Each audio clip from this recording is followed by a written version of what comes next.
It's time for Beer and Shots. We have a great show for you today. We're visiting Snotown, At Large, Dreadnought, Twin Rivers, and Sound of Summit Brewery.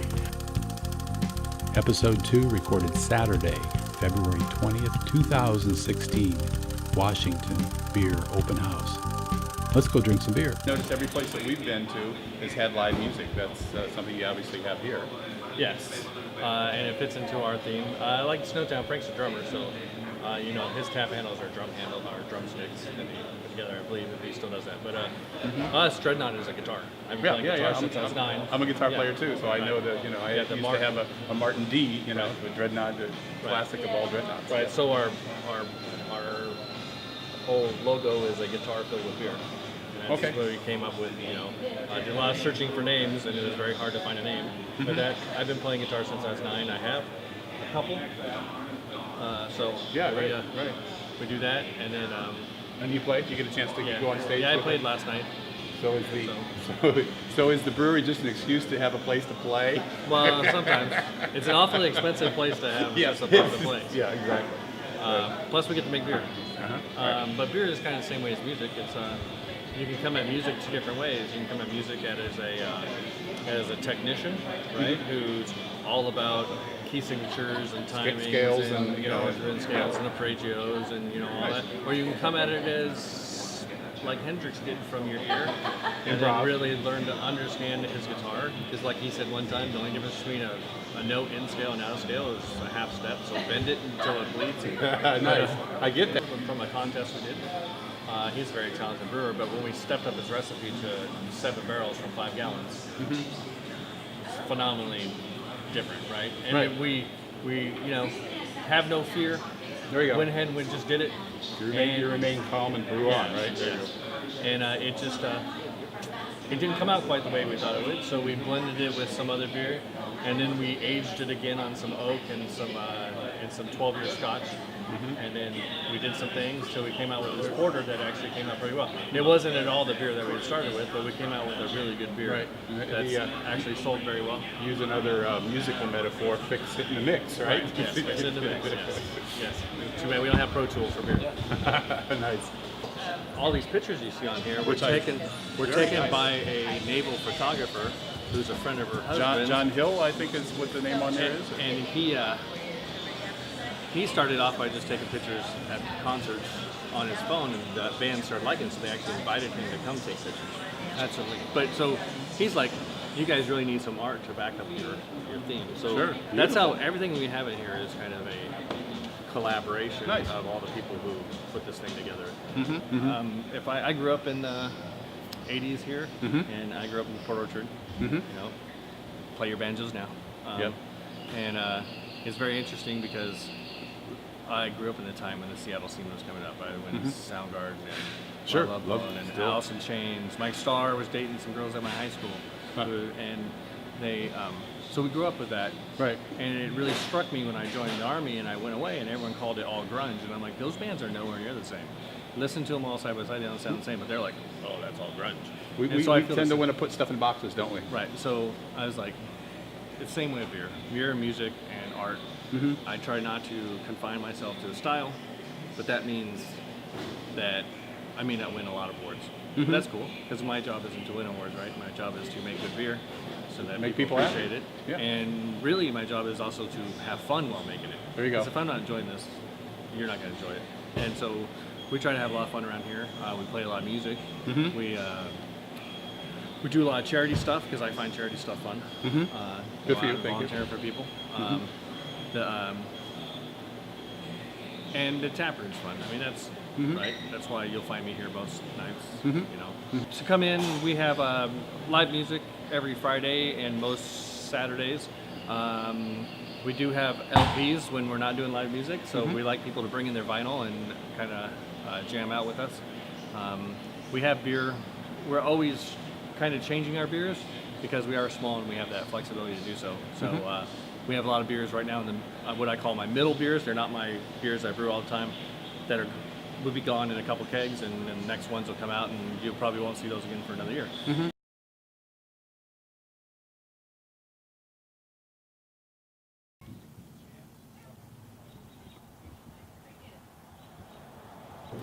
I'm Jim with Large Brewing. This is Karen. Hi, Karen. Hello. Hi, Karen with Large Brewing. Right now, just a one-barrel brewery, small batch, background in home brewing since 2011. Okay. Love IPAs. IPAs are our passion. Okay. But we do a lot of other beers too. We're not just stuck on IPAs. And these are all yours? All those are yours? All those are on tap right now. Wow. Yep. And we have a whole bunch more. We're focusing on not having like flagship beers like a lot of breweries are doing. We're kind of trending away from that and having what's available is what we have now. Okay. And had so far pretty good luck with it, with just having beers. And we'll see folks that like a certain beer, and when that beer is gone, then we won't see them as much, and then they come back when it's back. So it's kind of neat trying to develop a desire for or a want to have those beers and get that appeal going of the whole brand itself. So as they get accustomed to certain ones, they'll come back and it's not there, we'll try this, and they Nice. opens up their horizons as well as ours. We grew rather quickly. We figured we'd be here about a year, maybe 2, 3 years. And when did you open up here in your garage? April of 15. Okay, So we're coming up on our 1 year, and if everything goes right, we'll be pretty darn close to being ready in our new spot in Everett. have you got a place picked out already? We absolutely do. Wow. One thing that we're really trying to not have happen, and to be honest with you, we're not going to let it happen, is not having enough beer complete to be ready for the opening. So we will open it when we have enough beer and when everything falls into place. So if it's later than that, it's later than that. Yeah. And that's how we're going to make it sure that it goes that way. Sure. We want to make sure everything's right. Yeah. We're really particular with the beer. And You only get one chance at a grand opening, right? absolutely. We want to make it grand. So that's our plan. Yeah. Hopefully soon. Tell me a Yes. little bit about what you're debuting today. Today we're introducing the Half Monty, which is a black session IPA. We have a black IPA that's called the Full Monty. So I thought how fitting to do just the half. Okay. And like I described to some people earlier, Full Monty is everything. So half you only get the shirt up off. So Okay. I'll go with that. I guess, yeah. Kind of it brings up a weird visual, but I'm It still, does, I'm yeah. still okay. Depends, yeah, it does, yeah. So the Half Monty, yeah, Session Black IPA. Our Full Monty was one that we spent a lot of time trying to get it to where it hit the taste buds the way we preferred, and so it gave And modifying batch after batch, kind of to get the fine-tuning, Full Monty, yeah. Where this one, my recipe building skills have progressed to where I just did it probably a week before we brewed it, and here it is. So Fantastic. it's pretty good right now. I don't think it'll take much changes, if any. Well, let's Yeah. have a taste. All right. Grab you one. Have it here because we're full on our cabinet.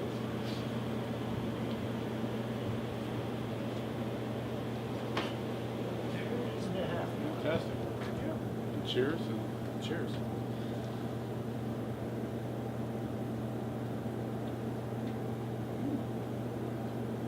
Yeah, I like beer. I do too. I'm glad you like it. 3 varieties of crystal malt in it. So I had a theory of going 40, 60, 80 in the crystal malts to build up the malty flavor in that, along with some Carafa 2, Simcoe hops. Thought they would play well with the rest of the grain bill, and I think it works. It's very good. So for now, we're located in Marysville. In our garage. Street address is 7809 29th Place, Northeast Marysville, Washington. Fantastic. And they find you online, Facebook or At website? large, and all of them. All the above? AtLargeBrewing.com is the website. Facebook at Large Brewing, Twitter, Instagram, both of them at Large Brewing. Good. Yep. So reach out, find them, follow Absolutely. them, and share and support. Carrie at Snotown Brewery down here, and is this downtown Snohomish or Yeah, right? it'd be considered right off downtown. You're on 2nd Street Right by and Centennial Trail. Centennial Trail. I know. I can't wait till it get warm enough where I can go out there, do a little bit of hiking, and tip a little beer at the end. My reward for doing That's right. the reward. Anyway, so we're here just real quick. We're kind of going to come in, and this is one of our 4 or 5 stops we're doing for the Washington Brewery Open House. And just want to say, last time we was here, we did an episode here. We didn't have a chance to get Carrie on camera, but one of the beers is named after you. So is that what you're featuring today? No, today we are featuring a collaboration double IPA. It's a beer that Frank and Grady from Sound of Summit put together. That's on one of our stops today. Oh, okay. Well, you'll see. We went to saw Steve at Dreadnought. All right. And then we went to Monroe, but they weren't open, which was odd. But then we're going to go back down to that one too. But yeah, we're going to Summit. Yeah, well, the double IPA really turned out good. They did a good job. So we're excited. This introduction today, or you're featuring it? We're featuring it today. Today's the first day they put it on tap. And we Oh, put cool, it on tap. cool, fantastic. Yeah, but the Carrie's Blonde is one of our signature beers. That was actually one of the first beers that we brewed. Fantastic, and I liked it. I tried it. Very good. Anyway, thanks everybody for viewing, watching, and we're off to another brewery. Thanks for coming out. Thanks. Did you reach out and go to a different place and get it just like you're supposed to?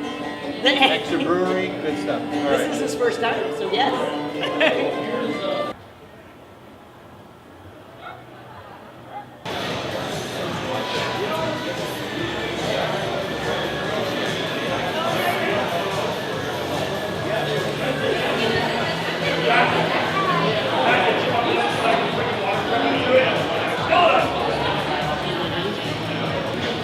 So we're doing a little tour of our different breweries here, and this is the only person I've seen doing what you're doing here, when you're a live demonstration of making beer. Yeah. Tell me just real quick of what you're doing here. So we're doing a pilot batch of Session IPA, the Dock Jumper Session IPA, which I will hopefully be scaling up this springtime on the 7-barrel. And yeah, so right now we're doing the boil. I've been doing kind of a class and teaching everyone the art of home brewing, breaking it back down to my roots. It's been a lot of fun. We spend a lot of time on the big equipment. It's fun to get back to the roots and This is an example of very small scale here, right? This is actually the exact system that I use to develop all the recipes that Sound Summit serves currently. And so going back to that, That's so trying cool. to dig in. Yeah. I'm excited. I'm glad we could kind of reach out to the people and get people engaged. Exactly. On what goes into making the beer that they And love. watching an expert do it. You can find us at 1830 Bickford Avenue in Snohomish. We are tucked away right below the Providence Healthcare Center off of Bickford there, and right across from the entrance to Highway 9. You'll see our signs. You can also follow us on Facebook, Sound of Summit Brewing, and at soundofsummit.com, and that's sound 2, the number 2, summit.com. I'd love to see you guys down here, and yeah, see you soon. Here we go.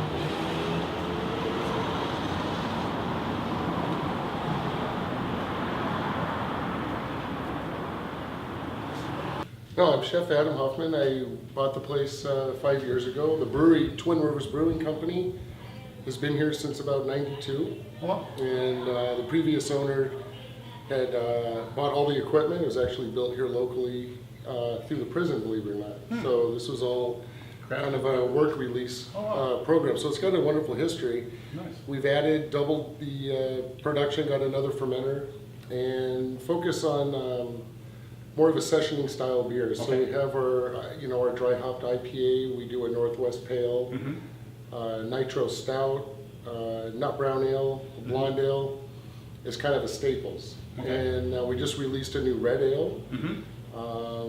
A couple months ago, we did our first bottled beer. So we had an Imperial Chocolate Stout aged in bourbon barrels for 8 months, soaked with cherries. Wow. Oh, really?